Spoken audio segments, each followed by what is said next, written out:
Hello everybody, welcome to my channel. If you're here for the first time, welcome. My name is Martina, and for my regular viewers, welcome back.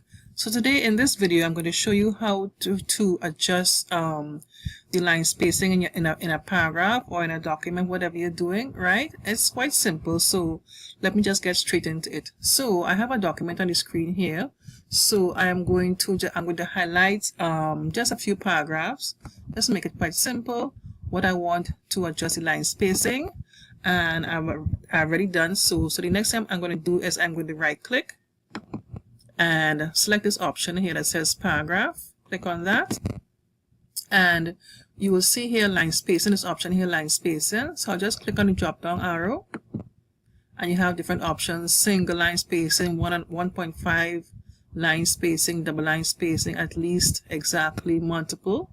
So we're going to choose double line, double, and you can see right here is this going to give you a preview. It says preview here, preview of what your paragraph is going to look like when you apply that double line spacing. So I'm going to click on OK, and there it is, right? So that's how it's done, how you apply the double line spacing to your document, or even if it's just part of your document. So let's just undo that. Okay, so another way you could do that, let me just go into home. Okay, and as you see, I'm in the home tab, and if you see in this area here, you see paragraph. There's an arrow next to paragraph, so click on that and you'll see the same option showing up like what we saw before. This is just another way to access the option of getting the line spacing, right? So I'm just showing you two ways. So we click on the drop down arrow, double line spacing, and click on OK, and that's it. So I just showed you two ways that it can be done. Quite simple.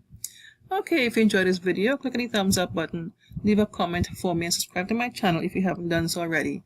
And don't forget to click on the bell next to the subscribe button. In doing so, you get a notification each time I upload a new video. If you have anything that you'd like me to do a tutorial on, feel free to leave it in the comment section below. Okay, thanks so much for watching. Take care. Bye-bye.